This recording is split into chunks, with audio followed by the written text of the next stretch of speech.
Uy, nandiyan pala kayo. Wala to. Narapo ka sa mga programming na medyo hindi familiar eh.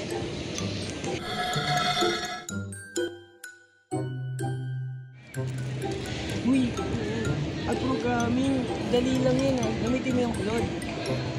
Anong Claude AI? Hindi maganda yon. Mas maganda Gemini at ChatGPT. Hoy, hindi kaya. Mas okay yung Claude kasi fit siya for programming. Gawa yung Gemini ng Google. Kaya mas accurate yon. Gawa siya ng multi-billion company eh. Uy, ano ba yan? Nag-aaway kayo? Pare-parehas na ng AI yan. Investigate na lang natin yung differences na to. Guys, ganito kasi yun. Listen carefully ha. Sige, go! First, Claude is developed by Anthropic. It is based on the Claude language model family, designed using constitutional AI principles. Ang Claude kasi is human-centered AI, meaning it is used for explaining complex information. Mas nakakatulong ito sa pag-assist when it comes to professional tasks. Now, given a programming assignment exam, it is safe to say na you can use Claude when you want to know the codes na gagamitin mo kasi focus din ng AI na to yung pag-help sa professional task.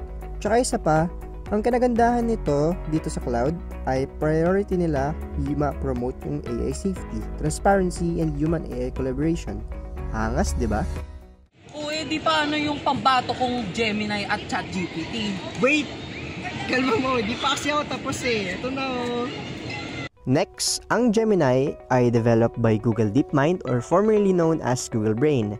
It is part of the Gemini multimodal model family. Gemini is a multimodal AI which means pwede siyang makapag-produce ng text, audio, images, and video. Alongside ng mga tools gaya ng Gemini Live and Canvas for collaboration. And yes, tama si Marco kanina. Gawa ito ng Google kaya naman i-enhance nito yung productivity and creativity ng user through personalized and context-aware responses across Google's ecosystem. Alam niyo ba, suitable din ito for research and content. You can try using this for your own site. Sa sabihin, pwede ako mag-try ng mga paid mga video chat about starting na yan. Kasi yun naman. Uy, pre, programming pinag-uusapan ha. Ayun nga pala. Nasa isip mo talaga, ay nako. Oh, and then lastly, of course, pinakasikat na AI platform, ang ChatGPT. Ang ChatGPT naman ay developed by OpenAI. With regards to its core technology, it is built on Generative Pre-trained Transformer or GPT series, na kung saan sila ay currently based on GPT-4 and GPT-5 models. ChatGPT is best used for language-based tasks, like generating written materials, at hindi lang yun, it can assist in any educational topics and content creation. This makes information accessible at efficient ang learning and communication dito dahil sa natural language interaction nito sa user. So, kung ito para sa paghahanap ng codes feel free to use this one as well. Wait nga, teka. Nagugulan ako eh. Alam sa tatlo yung ganito. Lahat! Ha? Lahat? Oo, kasi lahat naman ng AI ay helpful, accessible, and collaborative for everyone.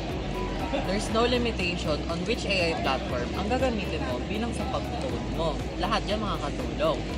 Pero, ang tanging limitasyon mo nga lang dyan ay ang paggamit dyan bilang pang-cheat, katulad ng pagka-copy ng basta-basta lang. Tama yan. Remember, with power comes great responsibility. And as humans, dapat responsible tayo sa paggamit ng AI. Oo. O, di ba? Nagkasundo rin kayo, parang kanina lang nag-aaway-aaway kayo ah. Kaya nga. O siya na, tuloy na mag-code dito. Ayan na nga sinasabi ko, patay tayo dyan.